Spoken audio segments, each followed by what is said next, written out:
my mum was diagnosed in 2007. My mum was diagnosed on the 8th of March 2008 and passed on the 23rd of March 2016, which is obviously 8 years from diagnosis. But obviously with dementia, it's years before that. The diagnosis, it just confirms why you thought that, why they're doing strange things. So you're literally moving from that point of the diagnosis. These are the things that I think that I always share with people that tell me that they know someone that's got dementia. And my first thing is to contact social services. Okay, I know funds are low, but they are still there to help. My mum used to go to a day centre, so that helped to break up her day. It also gave us the relief because in 2009, my son, who was 5 at the time, we ended up living with her.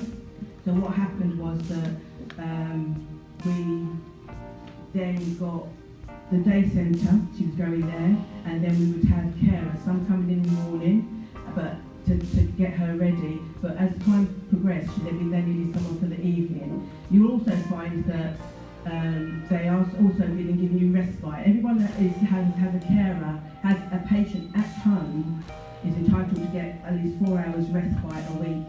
So, and you'd be quite surprised that in those 4 hours doesn't seem much, but in 4 hours, if you can go lie in your bed and not think of anything and not do anything, it is a great relief.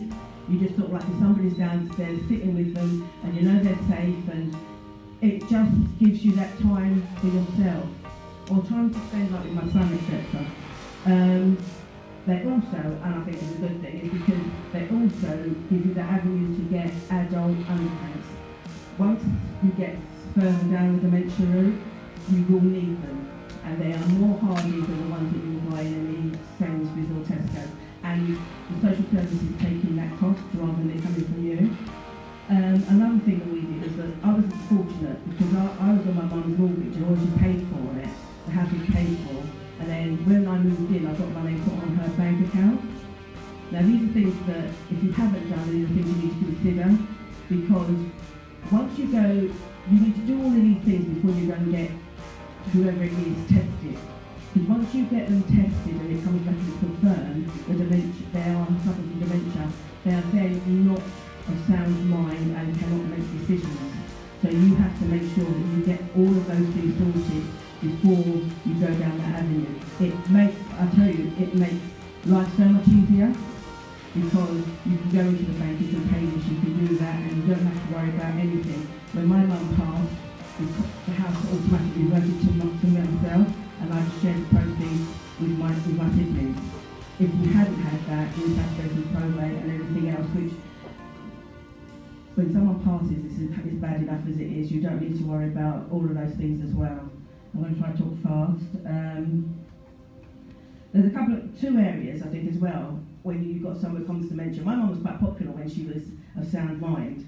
When you get dementia, you go down the line, the visits from friends and family diminish, okay? And you have to bear with them, because we go through it and we live it, we understand it. They don't. So when they see someone that they've been with or worked with for 20 years, and they see them doing things that they think, why are they, it hurts them as much as it hurts us. So to combat their pain, they just take themselves out of the situation, and that's why you don't get as many visits, you don't get people, but you also have to understand why they do it as well. And another thing is also always include the children and grandchildren. They go through it just as much as we do. As I said, we moved in with my mum when my son was 5, so instantly he became like a carer. He was like, I'm trying to run upstairs and get mum's medication for me, and he would go, Nana, do you want a cup of tea? And he would do all those things, and sometimes she wouldn't even come upstairs with us. We'd fight, and then he'd break out of her hands, and dementia patients relate to children, because they also go back in their head as to children, and he would be able to take her upstairs, and she would be guided with them. And if I ever tried to tell him off, oh my, she may not have said something, she may not have said she was going to say something, for her actions she would just sort of like look at me and they just sort of like go to grab him to just say like she's saving him. Sometimes he did need to. Okay to say. But anyway, I did ask my son as well. Once I said to him I was going to come here and do this, I said to him, what is the one thing that you would say about dementia that you'd like people to know? And he said, always keep talking to a person with dementia. And one of the top points that I had, and it's sort of like, even though they're there, they get this blank book, even though they're there, talk to them. My mum used to come in and be like, how was your day, mum? And she'd sit there and it'd be like, nothing, she didn't come back. And I'd say, oh, so what did you have for lunch? And it's just, and then she would, oh, you didn't like it? Well, what was bad about it? And it's just that conversation. She wouldn't be answering, but you're talking to her. I feel that they feel that you are still corresponding with them. If you, at the early stage, if you turn around and keep saying to a dementia patient, you already asked me that, you've already asked me that, they will stop talking. And you don't want them to stop talking. Because as soon as they stop talking and continue to stop talking, they will stop communicating full stop. Talking is the thing you need to do to keep them going. You know, always include them. It doesn't matter. Have a conversation with yourself. Ask about where they, you know, what happened back home. I know with my mum that we were sitting there, just two laughing. We were sitting there, and I would be going, we was all sitting there one day, and we was going, Mum, and she was just looking straight forward at the television. I'm going, Mum, and she wouldn't look left, right, anywhere except for the telly. And then I went chicken, she went like that. But to me, that was the sign she'd forgotten she was a mum. She could only relate to the fact that she was now called Chick. So then from that moment on, then we started calling her Chick, and we would get responses from her. And the last thing is that, as I said with my son, it was just a case of him being part of it. The one thing that always fills me with joy is when we go to see her at the graveside, often, especially in the summer, as soon as we pull up my son, goes in the back of the car, gets all the stuff to clean her headstone and everything else.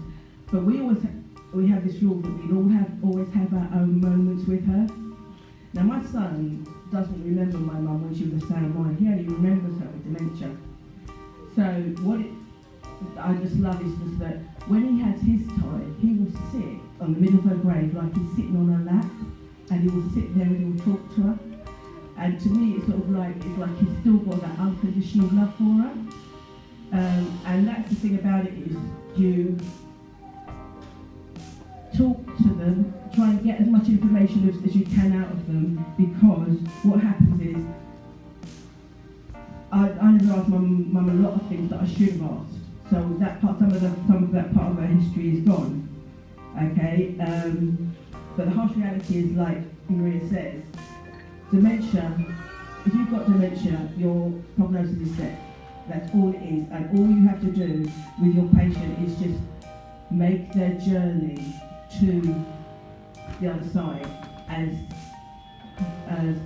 enjoyable, I can't say enjoyable, but as positive for both of you, and that's my journey. Thank you very much.